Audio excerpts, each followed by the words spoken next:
بسم اللہ الرحمن الرحیم۔ دنیا میں شاید مصر ہی ایک ایسا ملک ہے جس کی سوسائٹی میں پچھلے 5000 سال میں کوئی بڑی بنیادی تبدیلی نہیں ہوئی۔ پہلے شاہی خاندان کے وقت جیسے سوسائٹی تھی تقریباً ویسے ہی آج تک چلی آتی ہیں۔ مصری سوسائٹی میں ہمیشہ سے 3 طبقے رہے ہیں: جاگیردار، سرکاری نوکر اور کسان۔ سب سے اوپر فرعون اور اس کا خاندان تھا، اس کے نیچے جاگیردار تھے، پھر نوکا پیشہ گرو تھا اور سب سے نیچے کسان تھے، اور وہ غلاموں کسی زندگی بسر کرتے تھے۔ ہاں، ایک طبقہ اور تھا اور یہ مذہبی پیشواؤں کا تھا، مگر مصری مذہب کے ساتھ ساتھ یہ طبقہ بھی مٹ گیا۔ مصریوں کا کاروبار اور تجارت سے دلچسپی تھی۔ زیادہ تر تجارت خود فرعون کرتے تھے اور اس ذریعے سے اپنے دولت بڑھاتے چلے جاتے تھے۔ البتہ درمیانی بادشاہی کے زمانے میں کچھ مصری سوداگر موجود ملتے ہیں اور اچھا وقار بھی حاصل کر لیتے ہیں، کیونکہ ان کے بڑے بڑے مقبرے ملے ہیں جو اپنی شان و شوکت میں امیروں کے مقبروں کا مقابلہ کرتے ہیں۔ مگر بعد کے زمانوں میں تاجروں کا طبقہ پھر غائب ہو جاتا ہے۔ جس طرح مذہبی پیشواؤں اور فرعونوں میں رقابت رہا کرتی تھی اور دونوں اپنا اپنا اقتدار بڑھانے کی کوشش میں لگے رہتے تھے، اسی طرح جاگیرداروں اور فرعونوں میں بھی کشمکش چلی جاتی تھی۔ کبھی جاگیردار زور پکڑ لیتے تھے اور کبھی فرعون انہیں دبا دیتے تھے۔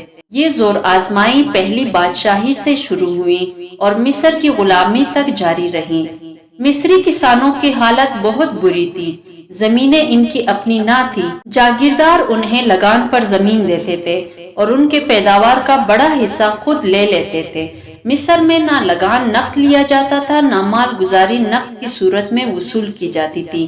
جاگیردار کسانوں سے لگان میں اناج لیتے تھے اور فرعون کو مال گزاری بھی اناج ہی کی صورت میں دیتے تھے۔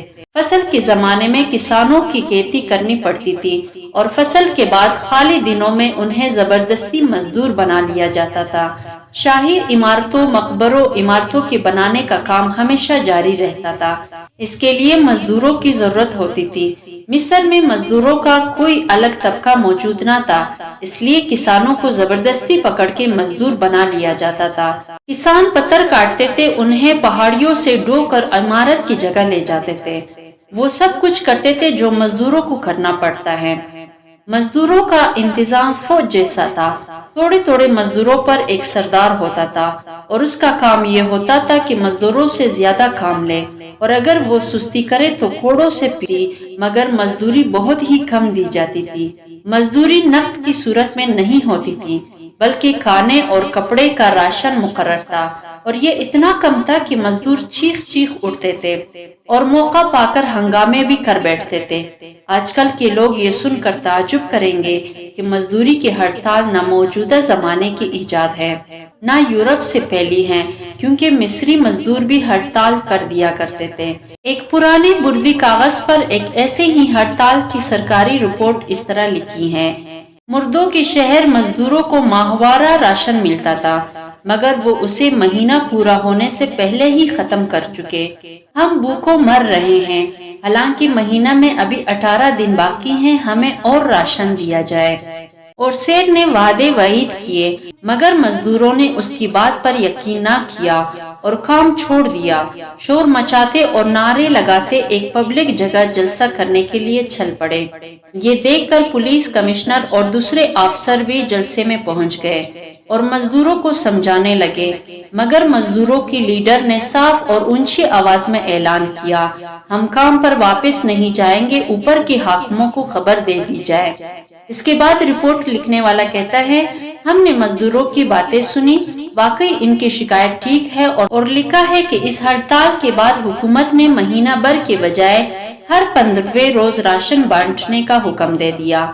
ایک اور بردی کاغذ میں جو بعد کے زمانے کا ہے لکھا ہے کہ مزدوروں نے کام چھوڑ دیا اور جماؤ کر کے اناج کے سرکاری گندم پر دعویٰ بول دیا، اس کے 2 دیواریں بھی توڑ ڈالی، اور جب سنتریوں نے یہاں مزدوروں کو روکا تو انہوں نے کہا: ہم اس لیے آئے ہیں کہ بھوک اور پیاس کے ستائے ہوئے ہیں، ہمارے پاس نہ کپڑا ہے، نہ تیل ہے، نہ مچھلی ہے، نہ ساگ ہے۔